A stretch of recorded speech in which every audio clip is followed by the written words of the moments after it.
బంజారా భారత్. బంజారా భారత్ మా ఘనమైన చరిత్రే, మా యొక్క ఇతిహాసం, మా యొక్క స్లోగన్. బంజారా భారత్ ప్రెస్ కాన్ఫరెన్స్కి నాతో పాటుగా అటెండ్ అవుతున్నటువంటి మిత్రులు ఆ సైడ్ నుంచి రఘురామ్ రాథోడ్ గారు, భోరా నాయక్ గారు, హనుమాన్ నాయక్ గారు, డాక్టర్ జగన్ నాయక్ విశ్లావత్ గారు, హనుమంతు నాయక్ గారు, అశోక్ రాథోడ్ గారు, మీ అందరికీ స్వాగతం, ధన్యవాదాలు. దయచేసి పాత్రికేయ మిత్రులు, మా చరిత్రను ఒకసారి మీరు కూడా ఒకసారి దృష్టి పెట్టాలని, ఎందుకంటే మా యొక్క చరిత్రనే మా హక్కు, బంజారాల చరిత్రనే బంజారాల హక్కు. ఎందుకు ఈ విషయం చెప్తున్నానంటే, ఆసియా ఖండంలో 2వ సెంచరీ నుంచి 2వ శతాబ్దం నుంచి చౌహాన్ బంజారాసు ప్రారంభించినటువంటి ఆసియా ఖండానికి అవసరం ఉన్నటువంటి సరుకులు సప్లై చేస్తూ అక్కడి నుంచి మొదలుకున్న మా చరిత్ర, మా ఇతిహాసం 7వ సెంచరీ లక్కీ భూకియా రాథోడ్ వారి తర్వాత 15వ సెంచరీ ఠాకూరు వడ్త్యా, అక్బర్ కొలువులో ప్రముఖ సాహితీవేత్త అక్బర్ వడ్త్యా, దేశ విదేశాలకు మన యొక్క సాహిత్యాన్ని మరి పంపించినటువంటి, అందించినటువంటి గొప్ప మేధావి ఠాకూరు వడ్త్యా. మరి ఆయన మనవడు లాకా వడ్త్యా. లాకా వడ్త్యా అంటే లక్కీ షా బంజారా. 1,00,000 ఎడ్ల బండ్లు కలిగినటువంటి 3 లక్షల మంది సైనికులు ఉన్నటువంటి చరిత్ర కలిగినటువంటి బాహుబలి, ఆసియా ఖండంలోనే అత్యంత ధనవంతుడైనటువంటి వ్యక్తి లాఖా బంజారా, లక్కీ షా బంజారా. ఆ చరిత్ర మాది. అదేవిధంగా హాతీరాం బావోజీ తిరుపతి వెంకటేశ్వర స్వామిని ప్రత్యక్షింపజేసుకున్నటువంటి యొక్క హాతీరాం బంజారా బావోజీ.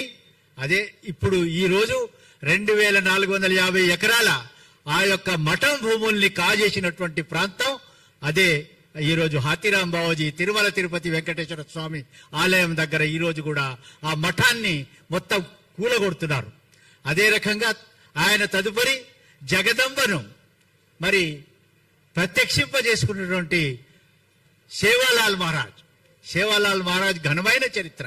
ఎటువంటి చరిత్ర అంటే, అతను సేవాలాల్ మహారాజ్ గారు తన యొక్క మరి జీవితాన్ని పేదలకు అంకితం చేసి, మరి ఎప్పుడైతే మన హైదరాబాద్ రాష్ట్రానికి వచ్చినాడో ఆ రోజుల్లో అప్పుడు నిజాం నవాబు నదమస్తకమై ఆయన మహిమను గుర్తించి, ఆయన శక్తిని గుర్తించి ఒక బంజారా దర్వాజాను కట్టించినారు. ఈ రోజు బంజారా దర్వాజా గోల్కొండ కోట దగ్గర ఉంది, నిలువెత్తు మనకు ఈరోజు చూడవచ్చు. అక్కడి నుంచి వారిని మరి స్వాగతం పలికి ఈ బంజారా హిల్స్ అంతా బంజారాలకే అని చెప్పినటువంటి ఘనమైన చరిత్ర బంజారాల చరిత్ర. ఆ రోజు జంగీ భంగి భూక్యాలు అంటే బలమైనటువంటి, బలవంతులైనటువంటి యొక్క మరి యుద్ధ వీరులు బంజారాలు. ఆ రోజు ఒక నానుడి ఉర్దూలో, రంజన్ కా పానీ ఛప్పర్ కా ఘాస్, జహా ఆసఫ్ జాయి కే ఘోడే వహా జంగీ భంగి భూక్యాకే బయల్ ఖడే అని చెప్పేసి ఒక నానుడి. ఇది మా చరిత్ర, ఘనమైన చరిత్ర. ఆ చరిత్ర కలిగినటువంటి జాతి. ఆసియా ఖండంలో మనకు స్వాతంత్రం రాక పూర్వం మరి ఆ రోజు లక్కీ షా బంజారా, మక్కన్ షా లబానా ఇద్దరు కలిసి స్వయమైన సొంత ధనంతో సొంత ఆస్తులను మరి కూలగొట్టి, సొంత ఆస్తుల్ని పెట్టి లాల్ కిలాను నిర్మించినారు. అదేవిధంగా హర్యానాలో మరి అక్కడ లోహాగఢ్ కిలాను 7,000 ఎకరాలలో ఈ రోజు కూడా మనం చూడొచ్చు. అదే రకంగా ఈరోజు ఢిల్లీలో ఈరోజు పార్లమెంట్ భవనం, రాష్ట్రపతి భవనం, మరి north south block, boats club, India gate ఆ ప్రాంతం లక్కీ షా బంజారా తాండాకు చెందింది. దాన్ని బ్రిటిష్ వాళ్ళు లాక్కొని బంజారా తాండాను అక్కడి నుంచి లేపేసి దానికి బదులు ఎక్కడో హర్యానాలో 200 ఎకరాలు ఇచ్చి చేతులు దులుపుకొని వాళ్ళు వెళ్ళిపోయినారు. అక్కడ ఈ రోజు ఎక్కడైతే రాజ్యాంగం రచించబడిందో, ఎక్కడైతే ఈ రోజు హల్వా మరి డిస్ట్రిబ్యూట్ చేస్తారు. హల్వా అంటే బడ్జెట్, మరి రిజర్వేషన్స్ ఎక్కడైతే డిస్ట్రిబ్యూట్ జరుగుతుందో ఆ ప్రాంతమే రాయసీన హిల్స్ ప్రాంతం, బంజారా తాండా ప్రాంతం ఈ రోజు మనకు చరిత్రలో ఉంది.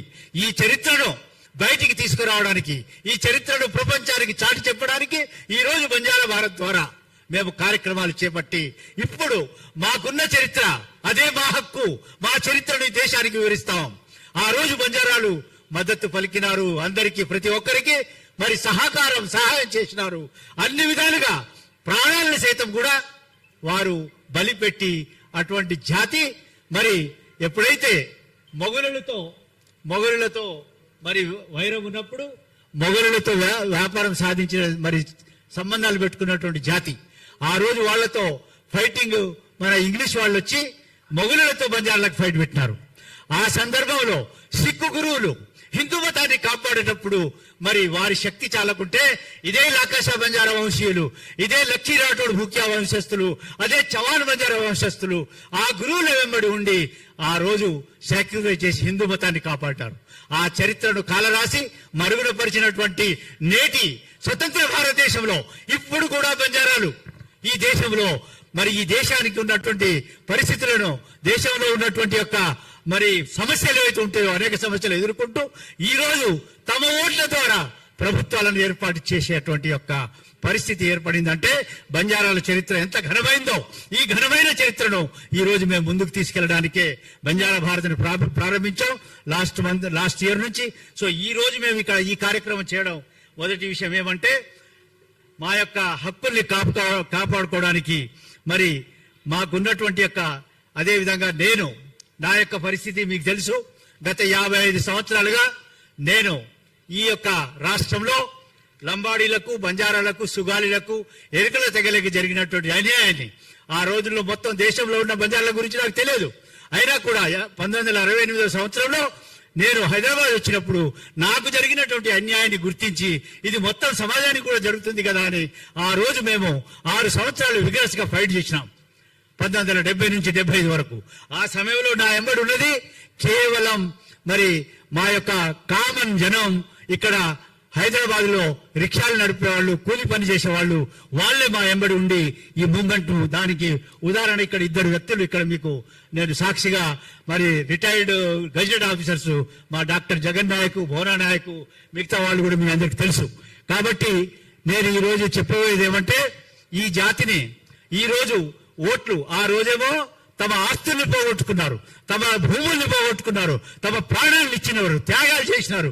ఈ రోజేమో ఓట్లు ఇచ్చి ప్రభుత్వాలను దాదాపుగా 200 పార్లమెంటు సీట్లలో, అదేవిధంగా 1000 అసెంబ్లీ స్థానాల్లో దేశంలో ప్రిడామినెంట్ గా నివసిస్తున్నటువంటి తెగ బంజారా తెగ. దాంట్లో భాగంగానే తెలంగాణలో దాదాపుగా 79 అసెంబ్లీ స్థానాల్లో మరి గణనీయమైన సంఖ్య కలిగి ఉన్నారు. అదేవిధంగా 49 స్థానాల్లో అత్యధికటువంటి యొక్క జనాభా కలిగినటువంటి బంజారా తెగ. మొన్న మా గౌరవ ముఖ్యమంత్రి గారు ఇవన్నీ గుర్తించి మరి బంజారా జాతిని, లంబాడా జాతిని ఎంకరేజ్ చేయాలని చెప్పేసి బంజారా జాతి వాళ్ళు ఏదైతే ఇక్కడ ప్రభుత్వాన్ని ఏర్పాటుకి సహకరించినారో ఆ విషయాన్ని వారు మరి ఓపెన్ గా పబ్లిక్ గా చెప్పడం కూడా జరిగింది. సో అటువంటి జాతికి మరి జాతికి చెందినటువంటి భాష లంబాడి భాషను గుర్తించాలని చెప్పేసి తెలంగాణ అసెంబ్లీలో ఈ రోజు రెజల్యూషన్ పాస్ చేసి కేంద్రానికి పంపించినారు. కేంద్రం ఇంకా స్పందించడం లే. సో దానికి ఫస్ట్ డిమాండ్ మరి రేవంత్ రెడ్డి గారి నాయకత్వంలో ఇక్కడి నుంచి ఏదైతే రెజల్యూషన్ పంపించినారో ఆ రెజల్యూషన్ వెంటనే కేంద్ర ప్రభుత్వం మరి పార్లమెంట్ లో పాస్ చేసేటువంటి కార్యక్రమం తీసుకోవాలని మేము ఇక్కడి నుంచి డిమాండ్ చేస్తున్నాం. రెండవ విషయం, మాకు వచ్చే రిజర్వేషన్లు ఎక్కడొస్తున్నాయి? చట్టసభల్లో పోకుండా మా జాతిని నిరోధించినారు. మీకు తెలుసు సోదరులారా, మీరు పేపర్లో రాయాలా ఈ అన్యాయం ఎందుకు జరుగుతుంది, ఎట్లా జరుగుతుంది. రాజ్యాంగం ఒకటి చెప్తుంటే ఇంకోటి జరుగుతుంది. రాజ్యాంగం ఏం చెప్పింది? ఏజెన్సీ ఏరియాలు అంటే బై బర్త్ రిజర్వ్డ్. అక్కడ వేరే వాళ్ళు మరి బయట ఉన్నవాళ్ళు నా గిరిజనేతలు పోటీ చేయడానికి వీల్లేదు. కానీ దురదృష్టం ఏంటంటే రాష్ట్రం మొత్తం జనాభా మీద రిజర్వేషన్లు ఇచ్చి ఆ రిజర్వేషన్లన్నీ ఏజెన్సీ ప్రాంతాలకు తరలించినారు. అంటే 12 అసెంబ్లీ స్థానాలు మాకు రిజర్వ్ అయినాయి మా జనాభా మీద. 12 అసెంబ్లీ స్థానాల్లో 10 అసెంబ్లీ స్థానాలు మరి ఎక్కడైతే అవసరం లేదు రిజర్వేషన్, ఎక్కడ ఆటోమేటిక్ అక్కడ గిరిజనులు పోటీ చేస్తారు, అక్కడ చూపించి ఇక్కడ 7 జిల్లాల్లో మొండి చేసి ఉంచినారు. ఆ 7 జిల్లాలు మహబూబ్ నగర్, అదేవిధంగా మెదక్, అదేవిధంగా రంగారెడ్డి జిల్లా, అదేవిధంగా నిజామాబాద్, అదేవిధంగా కరీంనగర్ జిల్లాల్లో, పాత జిల్లాల్లో ఇంతవరకు 78 సంవత్సరాలుగా అక్కడి యొక్క గిరిజనులకు 70% అంటే గిరిజన జనాభాలో 70% జనాభా కలిగినటువంటి యొక్క గిరిజనులకి మరి ఒకటి మరి అసెంబ్లీ గాని పార్లమెంట్ రిజర్వేషన్ ఇవ్వలే. అయితే నిన్న ఒక గొప్ప మంచి విషయం జరిగింది, చాలా సంతోషకరమైన విషయం. తెలంగాణలో ఉన్న 119 స్థానాల్ని 179 స్థానాలకు పెంచే ప్రపోజల్ ఉంది. అయితే ఇప్పుడు మేము డిమాండ్ చేస్తున్నాం, ఇప్పటికైనా మీరేదో ఏజెన్సీ మీద మరి ముసలి కన్నులు కారుస్తున్నారు, ఏజెన్సీలో ఇచ్చి మీకు ఇచ్చినామంటున్నారు. అది అన్యాయం. ఏజెన్సీలో రిజర్వేషన్ ఇచ్చే అవసరం లేదు. అది ఆటోమేటిక్ రిజర్వేషన్, రిజర్వ్ సీట్స్. అది కేవలం 30% గిరిజన జనాభాలో 30% ఉన్న గిరిజనులే కాబట్టి అక్కడ మీరు రిజర్వేషన్ మేము ఇవ్వదంటలే. అది ఆటోమేటిక్ రిజర్వేషన్, రిజర్వ్డ్. దానికి చూపించి మా ఈ 7-8 జిల్లాలకు మొండి చేసి చూపిస్తున్నారని చెప్పేసి మేము అడుగుతున్నాం. ఇది వెంటనే బంజారా భారత్ డిమాండ్. మా యొక్క చరిత్ర, మా యొక్క మరి సాక్రిఫైసెస్, మా త్యాగం ఏదైతే ఉందో ఆ త్యాగాన్ని గుర్తు చేసి మేము ఈ యొక్క ప్లేన్ ఏరియా ప్రాంతాల్లో ఉన్న 7 జిల్లాల్లో మాకు చట్టసభల్లో రిజర్వేషన్లు ఇవ్వాలి. ఇప్పుడు 50 సీట్లు పెంచుతున్నారు. 50 అంటే 10% ప్రకారం 5 సీట్లు వస్తాయి గిరిజనులకి. ఆ 5 సీట్లు ఇప్పటికైనా మీరు జిల్లా కమిటీ చొప్పున మహబూబ్ నగర్, మెదక్, రంగారెడ్డి, మరి అదేవిధంగా కరీంనగర్, అదేవిధంగా నిజామాబాద్ కి ఈ 5 సీట్లు కేటాయించాలి. ఇది మేము ఎలక్షన్ కమిషన్ కి, ప్రెసిడెంట్ ఆఫ్ ఇండియాకి, అదేవిధంగా పార్లమెంట్ సభ్యులకి, అదేవిధంగా ఇక్కడ ప్రభుత్వం సానుకూలంగా ఉంది. ఇక్కడ ముఖ్యమంత్రి గారు సానుకూలంగా ఉన్నారు. మా భాషను వెంటనే గుర్తించమని పంపించారు. అదేవిధంగా మా శివలాల్ మహారాజ్ యొక్క నిలువెత్తు విగ్రహం పెట్టడానికి 15 కోట్ల రూపాయలు కూడా మంజూరు చేసినారు. సో ఈ విధంగా ఇక్కడ ప్రభుత్వం మాకు తెలంగాణలో జరిగేటువంటి యొక్క గిరిజనులకు ఏదైతే అభివృద్ధి మార్గం ఉందో అది వేరే రాష్ట్రాల్లో లేదు. సో బంజారా భారత్ ఈ రోజు తెలంగాణను ఒక రోల్ మోడల్ గా తీసుకొని మరి రేవంత్ రెడ్డి గారి యొక్క సపోర్ట్ తో మేము ఆల్ ఇండియాలో కూడా తెలంగాణలో ఏదైతే అభివృద్ధికి మార్గం ఏర్పడిందో అటువంటి మార్గం ఇతర రాష్ట్రాలకు సూచించడానికే బంజారా భారత్ మేము ప్రారంభించాం. కాబట్టి మిత్రులారా, ఇది రెండో విషయం మీకు తెలిసింది చట్టసభలో. మూడవది, మా తాండాల్ని ఓట్ల గురించి గ్రామ పంచాయతీలు చేశారు. ఏముంది గ్రామ పంచాయతీలో నిధులు లేవు, ఆ రెవెన్యూ లెస్ గ్రామ పంచాయతీలు. సో ఇప్పుడు రెవెన్యూ రావాలంటే ఆ గ్రామ పంచాయతీల్ని, తాండా గ్రామ పంచాయతీల్ని గిరిజన తాండా రెవెన్యూ గ్రామ పంచాయతీ ఏర్పాటు చేయాలి. దాన్ని గిరిజన తాండా రెవెన్యూ గ్రామ పంచాయతీ ఇది చేస్తే ఎందుకు కేంద్రం ఆర్టికల్ 275(1) ప్రకారం ఇది కేంద్రం బాధ్యత. ఎందుకు కేంద్ర బాధ్యత అని చూడాలంటే రాష్ట్రంలో ఉండేటువంటి పరిమిత బడ్జెట్, ఈ బడ్జెట్ లో ఇక్కడ కవర్ కావు. వేలాది తండాలు, ఇక్కడ 15,000 తాండాలు, 4,000 మంది సర్పంచులు, ఆ నిధులు సరిపోవు. దానికి కాన్స్టిట్యూషన్ 5th షెడ్యూల్ ఏమన్నదంటే వెంటనే 275(1) ప్రకారం ప్రత్యేక నిధులు ఇవ్వాలా. ఆ నిధులు విడుదల చేయించడానికి గిరిజన తాండా రెవెన్యూ పంచాయతీ, ఖాళీ రెవెన్యూ పంచాయతీ, ఖాళీ తాండా పంచాయతీ కాదు, గిరిజన తాండా రెవెన్యూ పంచాయతీలుగా ఏర్పాటు చేయాలని మేము మరి ఇది 4వ